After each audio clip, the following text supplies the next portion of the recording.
ஜீவனுள்ள அன்பின் ஆண்டவரே, நீர் எங்கள் மத்தியில் இருக்கிறீர் என்பதை ஒவ்வொரு நொடிப்பொழுதும் நாங்கள் உணர்ந்து கொள்ள உதவி செய்ய முடியாது ஜெபிக்கிறோம். உடைய பிரசன்னத்தினாலே நாங்கள் நிரப்பப்படுவோம். ஆண்டவரே, உம்மை நோக்கி பார்க்கவும், உடைய சத்தம் என்னுடைய செவிகளிலே வெளிப்படவும் துணிக்கவும் ஆண்டவரே எங்களுக்கு கிருபை செய்யும்படியாக ஜெபம் ஆண்டவரே.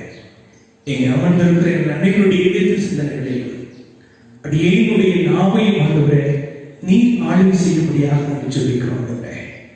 தகப்பனே, உமக்கு நன்றி. இந்த நாளிலே உடைய சித்தம் எங்களிலே வெளிப்பட உதவி செய்யும், வழி நடத்தும், பொருட்படுத்தும். இயேசுவின் நாமத்தில் பிதாவே, ஆமென். அன்புக்குரியவர்களே, மீண்டும் ஒரு விஷயங்களை அன்போடு வாழ்த்துவதில் மிக்க மகிழ்ச்சி அடைகிறேன். ஆண்டவர் உங்களை ஆசீர்வதிப்பாராக. நான் ஏற்கனவே சொன்னது போல இந்த நாள் எனக்கு தென்னிந்திய திருச்சபையின் நாள், உருவான நாள். 73 ஆண்டுகள் ஆண்டவர் திருச்சபையை வழிநடத்தி வந்திருக்கிறார். 74வது ஆண்டுக்குள்ளாக அடியெடுத்து வைக்க ஆண்டவர் நமக்கு கிருபை பாராட்டி இருக்கிறார். இந்த தென்னிந்திய திருச்சபை உருவான விதத்தை குறித்து, அதனுடைய வரலாறை குறித்து மிகவும் சுருக்கமாக நான் உங்களோடு கூட பகிர்ந்து கொள்ள விரும்புகிறேன். 19ஆம் நூற்றாண்டிலே தொடங்கப்பட்ட ஐரோப்பா, அமெரிக்கா, ஆஸ்திரேலியா நாடுகளை சேர்ந்த ஆங்கிலிக்கன், காங்கிரிகேஷனல், பிரெஸ்பிட்டேரியன், மெத்தடிஸ்ட் ஆகிய திருச்சபைகள் இந்திய விடுதலைக்கு பின்பதாக ஒன்றிணைந்து செயல்பட வேண்டும் என்கிற எண்ணத்தில் தென்னிந்திய திருச்சபை உருவாகியது. இதில் ஆங்கிலிக்கன் திருச்சபை என்பது அது பேராயர் ஆளுகை, பிஷப் ஆல் தி பவர்ஸ், அதாவது அவருக்கு தான் எல்லா பவர்ஸும் இருக்கிறது. அடுத்ததாக பார்த்தீங்கன்னா சொன்னால் காங்கிரிகேஷனல் திருச்சபைக்கு வந்து சபை ஆளுகை, அதாவது சபையில இருக்கிற மூப்பர்களுக்கு தான் ஆளுகை அதிகமாக அதிகாரம் உண்டு. இந்த 2 சபைகளிலே 4 பிரிவுகள் இருக்கிறது. ஒன்று ஆங்கிலிக்கன் சபை என்பது, அதில் சிஎம்எஸ், இரண்டாவது எஸ்பிஜி. சிஎம்எஸ் என்று சொன்னால் சர்ச் மிஷனரி சொசைட்டி, எஸ்பிஜி என்பது society for the propagation of gospel என்பதில் இந்த 2 பிரிவினர்கள் அடங்கியிருந்தார்கள். இந்த 2 பிரிவுமே இங்கிலாந்து ஆங்கிலிக்கன் சபையோடு தொடர்புடைய உண்டு. இரண்டாவது பார்த்தீங்கன்னு சொன்னால் காங்கிரிகேஷனல் திருச்சபை என்பது, இதில் 2 பிரிவுகள் இருக்கிறது. ஒன்று எல்எம்எஸ், லண்டன் மிஷனரி சொசைட்டி. இரண்டாவது ஏபிசி எஃப்எம் என்று சொல்வார்கள், American board of commissioner of foreign mission. இந்த 2 பிரிவுகள் அங்கு வகித்தார்கள். மூன்றாவது பார்த்தீங்கன்னு சொன்னால் பிரெஸ்பிட்டேரியன் ஸ்காட்லாந்து சபை. இதில் பிரெஸ்பிட்டேரியன் ஸ்காட்லாந்து சர்ச், அதோடு கூட Dutch reform church in America, இந்த 2 பிரிவினர் அதில் அங்கே வகித்தார்கள். நான்காவது மெத்தடிஸ்ட் சபை, இதிலே வந்து இங்கிலாந்து மெத்தடிஸ்ட் சபை. இப்படி இந்த 4 பிரிவு மக்கள் அல்லது ஸ்தாபனத்திற்குரியவர்கள் இந்தியா முழுவதும், குறிப்பாக தென்னிந்திய திருச்சபையிலே அதிகமாக நம்முடைய திருச்சபைகளை அவர்கள் ஸ்தாபித்தார்கள்.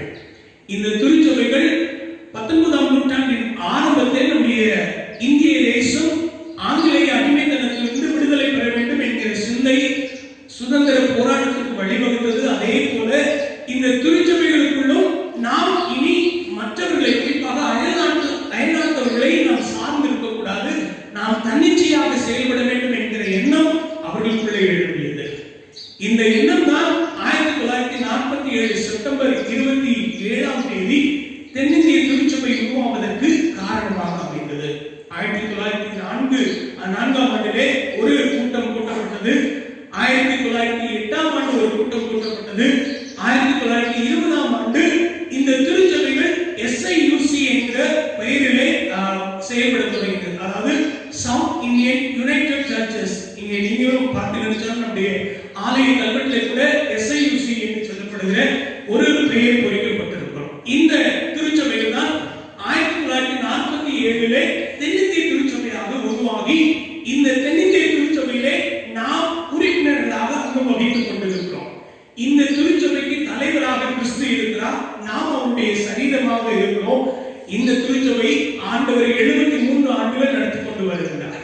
நாம் அதிலே உறுப்பினராக இருக்கிறோம் என்பது அது ஆண்டவர் கொடுத்த கிருபை.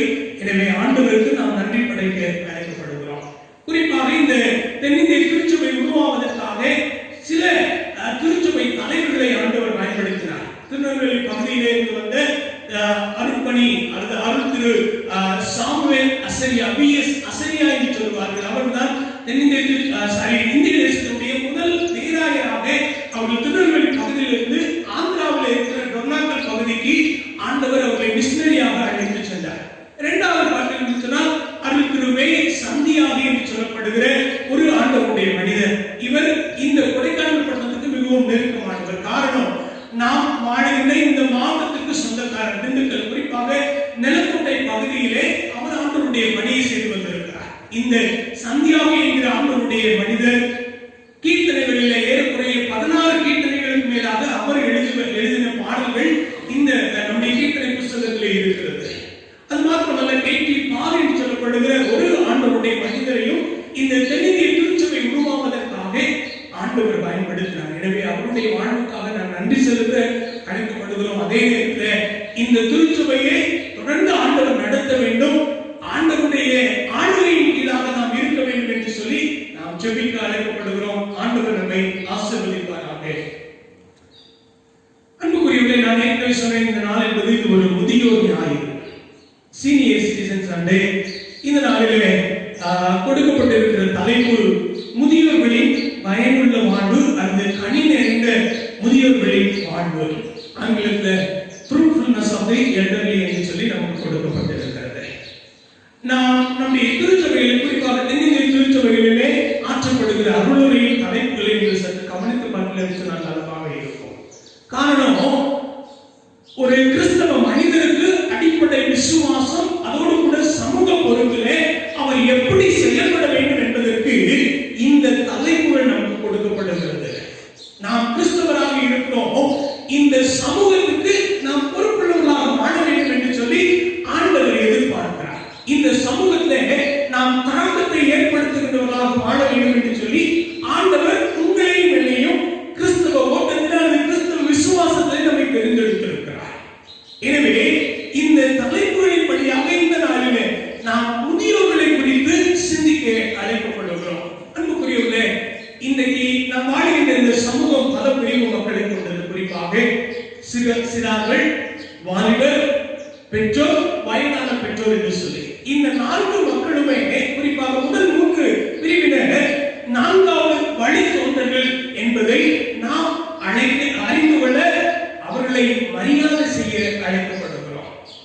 ஆனால் இன்றைக்கு நடக்கிற ஒரு அவலநிலை என்னன்னா, முதியோர்கள் அல்லது வயதானவர்கள் நமக்கு ஒரு பாரம் என்கிற ஒரு மிகப்பெரிய கலாச்சார அழிவுக்குள்ளாக நாம் இன்றைக்கு வாழ்ந்து கொண்டிருக்கிறோம். இன்றைக்கு பொருளாதார நிலை உயர்ந்திருக்கிறது. தொழில்நுட்பங்கள், குறிப்பாக தகவல் தொழில்நுட்ப சாதனங்களின் வீழ்ச்சி வளர்ந்திருக்கிறது. அதே அளவுக்கு மனிதநேயம் அல்லது மனித தன்மை நம்மிலே வளர்ந்திருக்கிறதா என்கிற ஒரு கேள்வியை கேட்போம் என்று சொன்னால் வளரவில்லை. காரணம், இன்றைக்கு வளர்ந்திருக்கிற இந்த சமூகத்துல எத்தனையோ காரியங்கள் வளர்ந்து கொண்டிருக்கின்றன. அதே நேரத்தில் ஆதரவற்றோர் இல்லங்கள், குறிப்பாக முதியோர் இல்லங்களும் பெருகிக் கொண்டேதான் இருக்கின்றன. இது எதை வெளிப்படுத்துகிறது?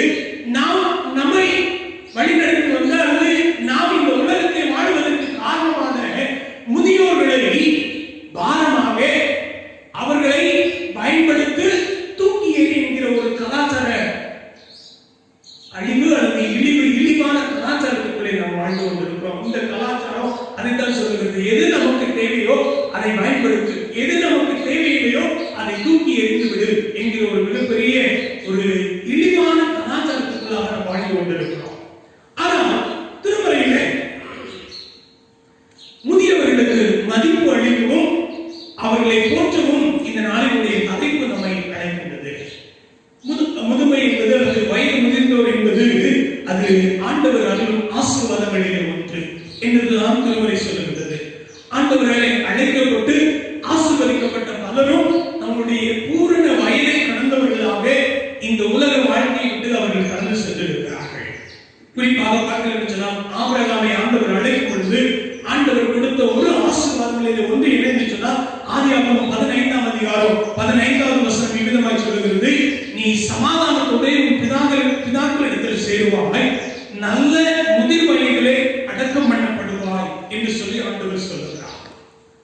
அப்படின்னா இன்னைக்கு முதுமை என்பது அது ஆண்டவர் கொடுக்கிற ஆசீர்வாதங்களிலே ஒன்று என்பதை நாம் உணர்ந்து அழைக்கப்படுகிறோம்.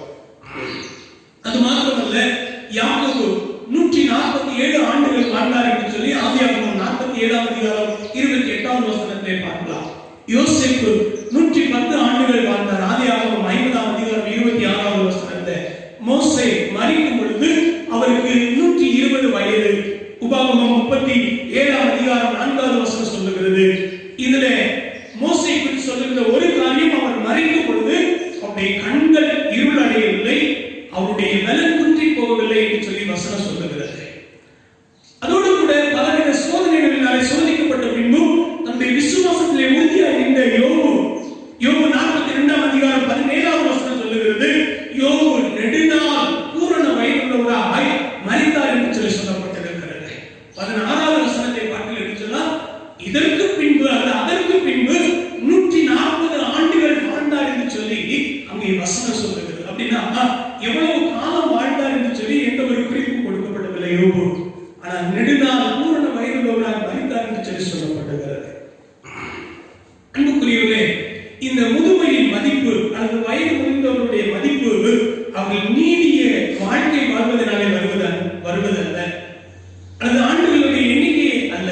மாறாக சாலமோனின் ஞானம் என்று சொல்லப்படுகிற ஒரு இணை திருமுறை இருக்கிறது. நீங்கள் பொதுமொழிபெயர்ப்பில் பார்த்தீர்கள் சொன்னால் அங்கே இந்த சாலமோனின் ஞானம் அதோடு கூட சில புத்தகங்கள் அங்கேயும் அங்கே கொடுக்கப்பட்டிருக்கிறது. அதில் சொல்லப்படுகிற ஒரு காரியம், ஞானமே மனிதனுக்கு உண்மையான நரைதிரை, குற்றமற்ற வாழ்க்கையே உண்மையான பழுத்த முதுமை என்று சொல்லி சொல்லப்படுகிறது. நீதிமொழிகள் 16ஆம் அதிகாரம் 31வது வசனம் சொல்லுகிறது, நீதியின் வழியில் உண்டாகும் நரைமயிரானது மகிமையான கிரீடம் என்று சொல்லி அங்கே வயது முதிர்வினுடைய பெருமையை பாராட்டுகிறது. முதியோர்கள் ஞானம் நிறைந்தவர்கள், அவர்களது நீண்ட வாழ்வினுடைய அனுபவங்களிலிருந்து ஏராளம் நாம் கற்றுக்கொள்ளலாம். நமக்கு அவர்கள் கற்றுக் கொடுக்க ஆயத்தமாக இருக்கிறார்கள். அன்புக்குரியவர்களே, சீராக் என்று சொல்லப்படுகிற ஒரு புத்தகம் நான் ஏற்கனவே சொன்னது போல இணை திருமறையில் இருக்கிறது. அங்கே விதமாய் சொல்லுகிறது, தீர்ப்பு வழங்குவது நரைதிரை விழுந்தோருக்கு ஏற்றது, அறிவுரை கூறுவது பெரியவர்களுக்கு தக்கது, முதியோருக்கு ஞானமும் மாண்புடையோருக்கு சிந்தனையும் அறிவுரையும் எத்துணை சிறந்தவை, பரந்த பட்டறிவே முதியோருக்கு மணிமுடி என்று சொல்லி சொல்லப்படுகிறது. அதே நேரத்தில் சங்கீதம் 128ஆம் சங்கீதம் 6வது வசனத்தை சொல்லுகிறது, பிள்ளைகளை காண்பது முதியோரின் இன்னொரு ஆசீர்வாதம் அல்லது சிறப்பு என்று சொல்லி சொல்லப்படுகிறது. இங்கே வசனம் சொல்லுகிறது, நீ பிள்ளைகளையும் இஸ்ரவேலுக்கு உண்டாகும் சமாதானத்தை காண்பாய் என்று சொல்லி சொல்லப்படுகிறது. அது மாத்திரமல்ல, நீதிமொழிகள் 17ஆம் அதிகாரம் 6வது வசனத்தை சொல்லுகிறது, பிள்ளைகள் முதியோருக்கு கிரீடம் என்று சொல்லி சொல்லப்படுகிறது. அன்புக்குரியவர்களே, வயது முதிர்ந்தவர்கள் மீது ஆண்டவர் இரக்கம் காட்டுகிறார். அவருடைய வேண்டுதல் எப்படிப்பட்டது? சங்கீதம் 71ஆம் சங்கீதம் 9வது வசனம் சொல்லுகிறது, முதிர் வயதில் என்னை தள்ளிவிடாமலும் என் பலன் ஒடுங்கும் போது என்னை கைவிடாமலும் என்று சொல்லி அங்கே சங்கீதக்காரர் சொல்லுகிறார். அதற்கு ஆண்டவருடைய பதில் என்ன? ஏசாயா 46ஆம் அதிகாரம் 3வது வசனமும் 4வது வசனமும் விதமாய் சொல்லுகிறது, தாயின் வயிற்றில் தோன்றினது முதல் உங்களை ஏந்தி தாயின் கர்ப்பத்தில் உற்பத்தியான முதல் உங்களை தாங்கினேன், உங்கள் முதிர் வயது வரைக்கும் நான் அப்படி செய்வேன், நரை வயது மட்டும் நான் உங்களை தாங்குவேன் என்று சொல்லி அந்த ஆண்டுடைய வார்த்தை சொல்லுகிறது. ஆனால் இன்றைக்கு நாம் எப்படி இருக்கிறோம் என்பதை சற்று யோசித்து பாருங்கள். முதியோருடைய நிலை நம்முடைய குடும்பங்களிலே எப்படி இருக்கிறது? லேவியராகமம் 19ஆம் அதிகாரம் 32வது வசனத்தை ஒரு படிக்கலாமே. லேவியராகமம் 19ஆம் அதிகாரம் 32வது வசனம். மறைத்தவனுக்கு முன்பாக எழுந்து முதிர் வயதுள்ளவன் முகத்தை கனம்பண்ணி உன் தேவனுக்கு பயப்படுவாயாக. போதும், இங்கே வசனம் சொல்லுகிறது, நரைத்தவனுக்கு முன்பாக எழுந்து முதிர் வயதுள்ளவருடைய முகத்தை கனம் பண்ணு என்று சொல்லி சொல்லப்பட்டிருக்கிறது. அன்புக்குரியவர்களே, 1 தீமோத்தேயு 5ஆம் அதிகாரம் 1வது வசனம் 2வது வசனம் பார்த்தீங்கன்னா அங்கே தீமோத்தேயுக்கு அப்போஸ்தலராகிய பவுல் சொல்லும் பொழுது, முதிர் வயதுள்ளவர்களை நீ கடிந்து கொள்ளாமல் அவர்களை, குறிப்பாக ஆண்களை தகப்பனாகவும் பெண்களை தாயாகவும் நீ பாவிக்க வேண்டும் என்று பவுலடியார் ஒரு மிகப்பெரிய அறிவுரையை அல்லது கட்டளையை கொடுக்கிறார். வயது முதிர்ந்த அனைவருமே அவர்கள் மரியாதைக்குரியவர்கள் என்றால், வயது முதிர்ந்த காலத்துல பெற்றோரை நாம் எந்த அளவுக்கு கனம் பண்ண வேண்டும்? நாம் உயிரோடு இருக்கும் பொழுது நம்முடைய பெற்றோர் பல பெற்றோர்கள் முதியோர் இல்லத்திலே வாழ்ந்து கொண்டிருக்கிறார்கள்.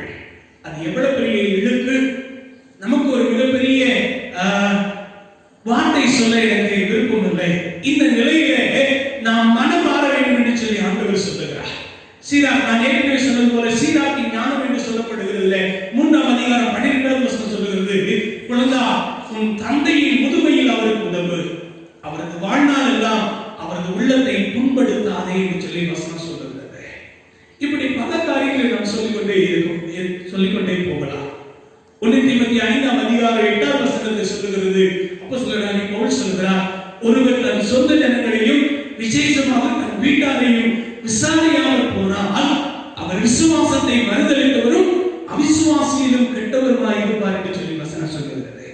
அன்புக்குரியவர்களே, இந்த ஒரு சிந்தனையோடு இன்றைக்கு முதியோர் இல்லங்களை குறித்ததான பார்வை எப்படி இருக்கிறது, அல்லது முதியோர்களை குறித்து நாம் எப்படி பார்க்கிறோம், அவர்களுக்கு நாமும் நம்முடைய பிள்ளைகளும் எப்படி அவர்களுக்கு மதிப்பு கொடுக்கிறோம், அவர்களோடு நேரம் செலவிடுகிறோம் என்பதை சற்று சிந்தித்து பார்க்க அழைக்கப்படுகிறோம். இந்த சிந்தனையோடு இன்னைக்கு நமக்கு கொடுக்கப்பட்டிருக்கிற திருமறை பகுதிகளில் ஒரு சில காரியங்களை நாம் பார்க்க போகிறோம். நான் ஏற்கனவே சொன்னேன், முதியோர் பயனற்றவர்கள் என்கிற ஒரு சிந்தை இந்த காலகட்டத்தில் அதிகமாக மக்களுடைய எண்ணங்களிலே எழுந்து கொண்டே வருகின்றன. அவர்கள் பயனுள்ள வரைக்கும் நமக்கு பயன்படுகிறார்கள், பிறகு அவர்களை தூக்கி எறிய வேண்டும் என்கிற எண்ணம் இருக்கிறது. ஆனால் நம்முடைய பார்வை எப்படி மாற வேண்டும்? எல்லோரும் இந்த உலகம் மேன்மை அடைய அவருடைய பங்களிப்பு செய்யலாம் என்கிற ஒரு சிந்தை நமக்குள்ளே வர வேண்டும். அது மாத்திரமல்ல, முதியோர்கள் சரியான விதத்திலே அவர்கள் கவனிக்கப்பட்டால், அவர்களை உற்சாகப்படுத்தப்பட்டால், வசனம் சொல்லுகிறது, சங்கீதம் 92ஆம் சங்கீதம் 16ஆவது வசனம், அவர்கள் முதிர் வயதிலும் கனி தந்து புஷ்டியும் பசுமையுமாய் இருப்பார்கள் என்று சொல்லி வசனம் சொல்லுகிறது. அன்புக்குரியவர்களே, யார் முதிர் வயதிலும் கனி தருவார்கள்? அதே சங்கீதம் 92ஆம் சங்கீதம் 13ஆம் வசனம் சொல்லுகிறது, கர்த்தருடைய ஆலயத்தை நாட்டப்பட்டவர்கள்.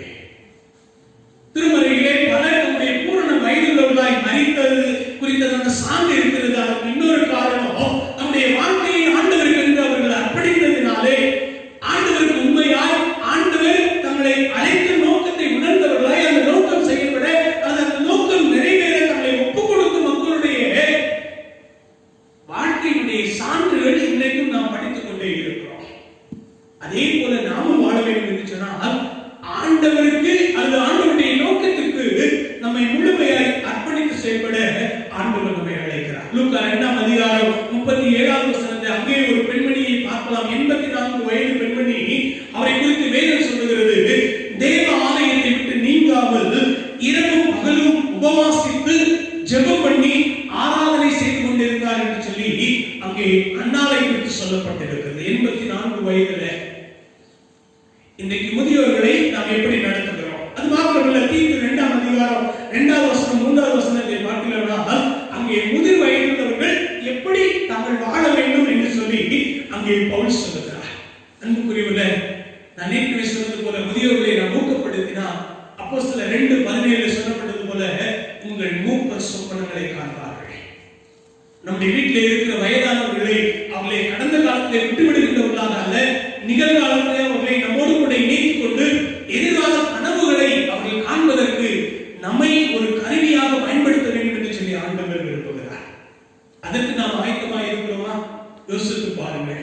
இந்த நாளிலே நம் கொடுக்கப்பட்ட திருமறை பகுதியிலிருந்து 3 காரியங்களை நான் உங்கள் மனக்கண்களுக்கு முன்னதாக நிறுத்த விரும்புகிறேன். முதலாவது, இந்த நாளிலே கொடுக்கப்பட்ட பழைய ஏற்பாட்டின் பகுதி, அது ஆதியாகமம் 17ஆம் அதிகாரம் 1வது வசனத்திலிருந்து 8ஆம் வசனம் வரைக்குள்ள பகுதி.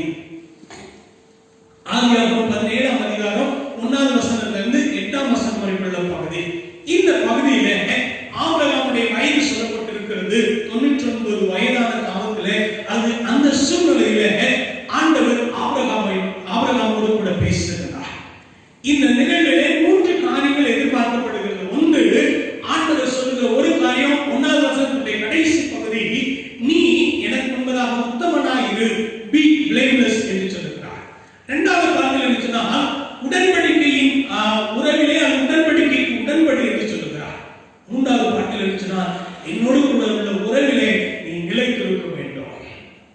முதலாவது பார்த்தீங்கன்னா, உத்தமனாய் இரு என்று சொல்லும் பொழுது ஆண்டவர் எதிர்பார்க்கிற ஒரு காரியம், இன்றைக்கு எல்லா இடத்திலும் ஆண்டவர் நாம் உண்மையுள்ளவர்களாக வாழ வேண்டும் என்று சொல்லி எதிர்பார்க்கிறார். நம்முடைய குடும்ப வாழ்க்கையானாலும் சரி, நாம் பணி செய்கிற எந்த ஒரு காரியமானாலும் சரி, அதுல நாம் ஆண்டவருக்கு எவ்வளவு உண்மையுள்ளவர்களாக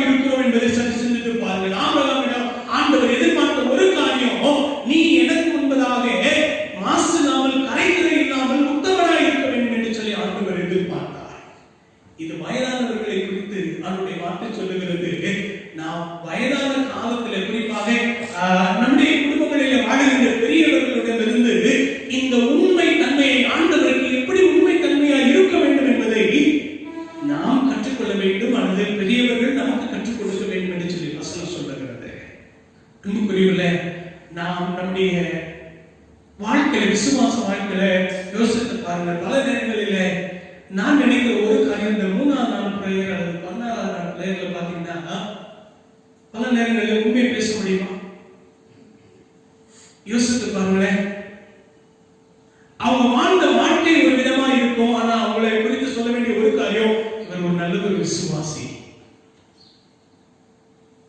இந்த மாதிரியான ஒரு சூழ்நிலைக்கு போதகரையோ அல்லது ஊழியக்காரர்களை நாம் தள்ளாதபடிக்கு நாம் ஆண்டவருடைய வார்த்தையின்படி உண்மையாய் வாழ அழைக்கப்படுகிறோம். யோசித்து பாருங்க. அன்புக்குரியவர்களே, இங்கே ஆபிரகாமிடம் ஆண்டவர் எதிர்பார்த்த ஒரு காரியம், நீ எல்லா காரியத்திலும் உண்மையுள்ளவராக இருக்க வேண்டும். இரண்டாவது பார்த்தீங்கன்னு சொன்னா, ஆண்டவர் தாமாக முன் வந்து ஆபிரகாமோடு கூட உடன்படிக்கையில் ஈடுபடுகிறார். என்ன உடன்படிக்கை? நீ என்னோடு கூட இந்த உடன்படிக்கையில் ஈடுபடுவாயானால் அல்லது நிலைத்திருப்பாயானால்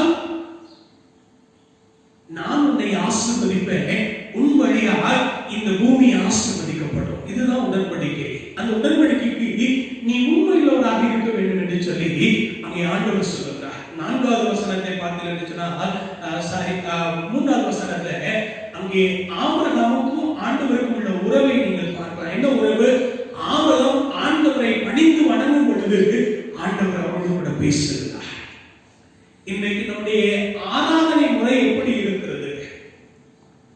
ஆண்டவர் நம்மோடு கூட பேசுகிற அனுபவம் நமக்குள்ளே இருக்கிறதா? யோசித்து பாருங்கள்.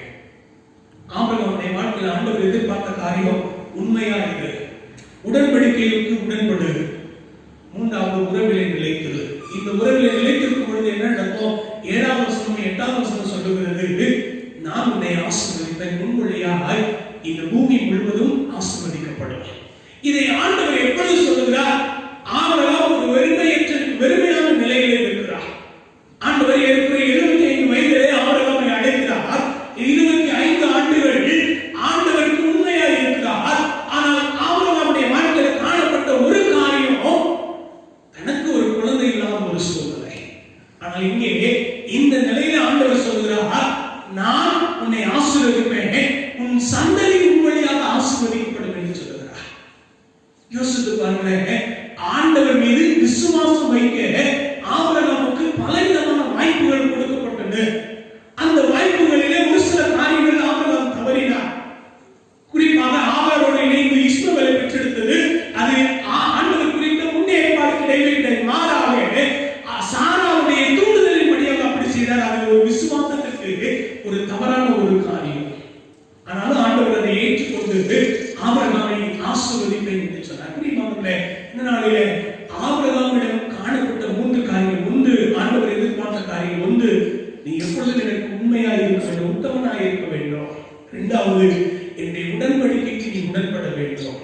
3வது, என் உறவிலே நிலைத்திருக்க வேண்டும்.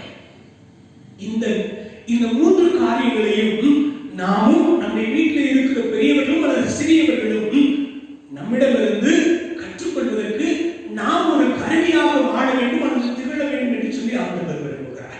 அதற்கு நாம் செவிமடுக்க அழைக்கப்படுகிறோம். 2வது பாட்டில் தான் இன்றைக்கு கொடுக்கப்பட்டிருக்கிற நிருப பகுதி. அது பிலமோனிலே அதிகாரம் கிடையாது. பிலமோன் 8ஆம் வசனத்திலிருந்து 22ஆம் வசனம் வரை உள்ள பகுதி. இதுல அப்போஸ்தலராகிய பவுலின் வழியாக ஆண்டவர் 3 காரியங்களை நமக்கு கற்றுக் கொடுக்கிறார். ஒன்று, நாம் எல்லா காரியங்களையும் அன்போடு அல்லது அன்பை அடிப்படையாக கொண்டு செய்ய அழைக்கப்படுகிறோம். இங்கே பாட்டில் சொன்னால் 9ஆம் வசனத்தை இங்கே பவுல் சொல்லுகிறார், நான் உமக்கு கட்டளையிடுவதற்கு எனக்கு எல்லாவித அதிகாரமும் இருக்கிறது, ஆனால் அதன்படி நான் செய்யவில்லை, மாறாக அன்பு நிமித்தம் மன்றாடுகிறேன் என்று சொல்லி உணர்ச்சிகளில் ஒரு வேண்டுகோள் அல்லது ஒரு மன்றாட்டை வைக்கிறார். என்ன மன்றாட்டு? பிலமோன் இடத்தில் ஒரு மன்றாட்டை வைக்கிறார். யாரு? உணர்ச்சிமுக்காக ஒரு மன்றாட்டை வைக்கிறார். இந்த உணர்ச்சிகள் என்று சொல்லப்படுகிற மனிதன்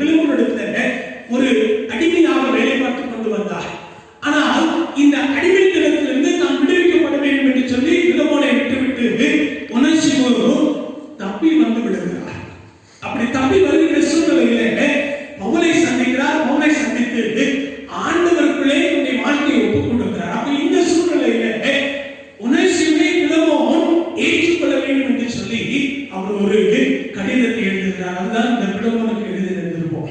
இந்த நிருபத்துல பிலமோனை பார்த்து சொல்லுகிறார், எனக்கு எல்லா அதிகாரமும் இருக்கிறது உங்களுக்கு கட்டளை கொடுப்பதற்கு, ஆனால் நான் அப்படி செய்யாமல் அன்பு நிமித்தம் மன்றாடுகிறேன் என்று சொல்லுகிறார். இரண்டாவது பார்த்தீங்கன்னு சொன்னா ஏற்றுக்கொள்ளுதல். என்ன ஏற்றுக்கொள்ளுதல்? இங்கே ஒனேசிமுக்காக பிலமோனிடத்துல நீ அவனை உன்னுடைய சகோதரனாக ஏற்றுக்கொள்ள வேண்டும். கிறிஸ்தவ வாழ்க்கை என்பது கடந்த கால வாழ்க்கை பார்ப்பது அல்ல, மாறாக நிகழ்காலத்திலே நாம் எப்படி வாழுகிறோம், வருங்காலத்திலே நாம் எப்படி வாழப் போகிறோம் என்பதை குறித்து தான் நாம் வாழ வேண்டும். கடந்த காலங்களிலே நாம் எப்படி வாழ்ந்தோம் என்பதை குறித்து கவலைப்படாமல் ஆண்டவருடைய சமூகத்தை நம்மை அர்ப்பணித்து வருங்காலத்தில் எதிர்காலத்துல நான் ஆண்டவரோடு கூட அந்த ஆண்டவருடைய உறவிலே நிலைத்திருப்பேன் என்கிற ஒரு சிந்தையோடு வாழ வேண்டும் என்று சொல்லி இங்கே ஒனேசிமுக்காக பிலமோன் பவுல் அவரிடத்துல மன்றாடுகிறார் அல்லது ஒரு வேண்டுகோளை விடுக்கிறார். மூன்றாவது பார்த்தீங்கன்னு சொன்னால் பணிவு. முதியவர்கள் பணிவுள்ளவர்களாக இருக்கிறார்கள் பல இடங்களிலே. ஒரு சில இடங்களிலே நாம் அவருடைய பணிவை எதிர்பார்க்க முடியாது. ஆனால் இங்கே பவுல் சொல்கிறார் 8வது வசனத்திலே, நான் முதிர் வயதுள்ளவனாய் இருக்கிறேன், ஆனாலும் நான் என்ன செய்கிறேன், என்னுடைய சொந்த விருப்பப்படி செய்யாமல் உம்மிடத்திலே பணிவோடு கேட்கிறேன் என்று சொல்லி அங்கே பவுல் சொல்கிறார். பிரியமானவர்களே, ஆபிரகாமுடைய வாழ்க்கையில 3 காரியங்கள், அப்போஸ்தலனாகிய பவுலுடைய வாழ்க்கையில 3 காரியங்கள். மூன்றாவது பார்த்தீங்கன்னா ஆண்டவர் இயேசு நம்மிடத்துல 2 காரியங்களை எதிர்பார்க்கிறார். மத்தேயு 7ஆம் அதிகாரம் 13ஆம் வசனத்திலிருந்து 20ஆம் வசனம் வரை உள்ள பகுதி. மத்தேயு 7ஆம் அதிகாரம் 13ஆம் வசனத்திலிருந்து 20ஆம் வசனம் வரை உள்ள பகுதி. இந்த பகுதியை பார்த்தீங்கன்னா ஆண்டவர் 2 காரியங்களை சொல்கிறார். ஒன்று, நமக்கு முன்னதாக ஒரு தெரிந்தெடுப்பு அல்லது ஒரு சாய்ஸ் நமக்கு வைக்கிறார். என்னது? இடுக்கமான வாசல் வழியாய் நாம் செல்ல போகிறோமா அல்லது சென்று கொண்டிருக்கிறோமா? இரண்டாவது, விசாலமான வழியிலே செல்லுகிறோமா? இது நம்முடைய கரங்களிலே இருக்கிறது. யாராயிருந்தாலும் சரி, இது பொதுவான ஒரு வேண்டுகோள் அல்லது ஒரு பொதுவான தெரிந்தெடுப்பு. அது முதியவர்களுக்கு கொடுக்கப்படுகிறது, வீட்டில் இருக்கிற மற்ற அனைவருக்கும் கொடுக்கப்படுகிறது. இடுக்கமான வாசல் வழியிலே செல்ல வேண்டுமானால் நம்முடைய விருப்பப்படி அல்ல, மாறாக ஆண்டவர் விரும்புகின்ற விருப்பத்திற்கு நாம் வாழ வேண்டும் அல்லது ஒப்புக் கொடுத்து செயல்பட வேண்டும். அப்படி இடுக்கமான வாசல் வழியாய் செல்லுகிறவர்களுடைய வாழ்க்கை எப்படி இருக்கும்? 16வது வசனத்தினுடைய கடைசி முதல் பகுதி சொல்லுகிறது, 20ஆம் வசனத்தினுடைய அங்கேயே சொல்லப்படுகிறது, அவர்களுடைய கனிகளினாலே அவர்களை அறிவீர்கள். நாம் எப்படிப்பட்ட கனிகளை கொடுக்கிறோம், அது நாம் யார் என்பதை வெளிப்படுத்தும். ஒருவேளை விசுவாச வாழ்க்கையில வெளி வேடமுள்ளவனாக இருக்கலாம். நான் விசுவாசி போல என்னுடைய நடைமுறை அல்லது என்னுடைய பாவனை என்னுடைய செயல்பாடுகள் இருக்கலாம். ஆனால் அது நீண்ட நாட்கள் நிலைத்திருக்காது. ஒரு நாளிலே என்னுடைய உண்மை தன்மை வெளிச்சத்துக்கு வரும். ஆண்டவர் விரும்புகின்ற முன்மாதிரி நல்ல மரமாய் நல்ல கனிகளை கொடுக்க நாம் அழைக்கப்படுகிறோம். எப்படி நல்ல கனிகளை கொடுக்க முடியும்? அதற்கும் ஆண்டவர் ஒரு ஆலோசனை சொல்கிறார். யோவான் 15ஆம் அதிகாரத்துல, நாம் கிறிஸ்து என்னும் திராட்சை செடிகளை கொடிகளாய் நினைத்திருப்போமானால் அல்லது நிலைத்திருப்போமானால் நாம் மிகுந்த கனிகளை கொடுப்போம், நீங்கள் என்னுடைய சீடர்களாக இருப்பீர்கள் என்று சொல்லி ஆண்டவர் சொல்கிறார். இந்த நாளில நாம் கனி கொடுக்கிற ஒரு நிகழ்வு அல்லது கனி கொடுக்கிற ஒரு அனுபவம் எல்லா நிலைகளிலும் வெளிப்பட வேண்டும் என்று சொல்லி ஆண்டவர் விரும்புகிறார். அதற்கு ஆபிரகாமை ஒரு முன்மாதிரியாக பயன்படுத்துகிறார். அப்போஸ்தலனாகிய பவுலை ஒரு முன்மாதிரியாக பயன்படுத்துகிறார். ஆண்டவரை நாம முன்வந்து மலைப்பொழிவு பிரசங்கத்துல எப்படிப்பட்ட வாழ்க்கை வாழ வேண்டும் என்று சொல்லி ஆண்டவர் இந்த நாளில் நமக்கு கற்றுக் கொடுக்கிறார். அதை ஏற்றுக்கொண்டு வாழ இந்த சமூகத்திலே பிற மக்களுக்கு ஆண்டவர் நமக்குள்ளே இருக்கிறார் என்பதை வெளிப்படுத்த நாம் அழைக்கப்படுகிறோம். அர்ப்பணிப்போமா? கண்களை மூடி நாம் ஜெபிக்கலாம்.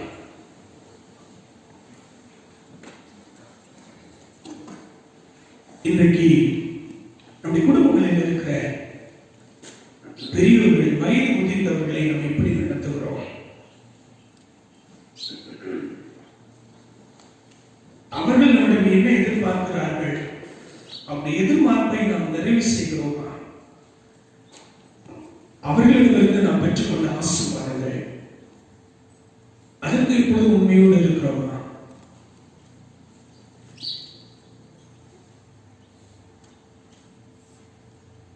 ஆபிரகாமை பார்த்து ஆண்டவர் சொன்னார், உன் வழியாக ஒரு சந்ததி ஆசீர்வதிக்கப்படும்.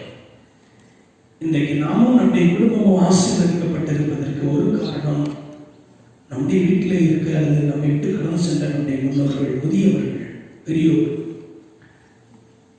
அவர்களை நாம் எப்படி நடத்தி வந்தோம், நடத்தி கொண்டிருக்கிறோம், நடத்த போகிறோம். ஆண்டவருடைய கருத்தை அர்ப்பணிப்போமா? நேசிக்கிறான் நிறைந்த நல்ல தகப்பனே, எங்களை தாழ்த்துகிறோம், பலவீனமானவர்கள் நாங்கள். பல நேரங்களிலே என்னுடைய பலவீனத்தின் மிகுதியினாலே உங்களுடைய எதிர்பார்ப்புகளை நிறைவு செய்யாமல் வீழ்ந்திருப்போம் என்று சொன்னார். எங்களை மன்னியும்.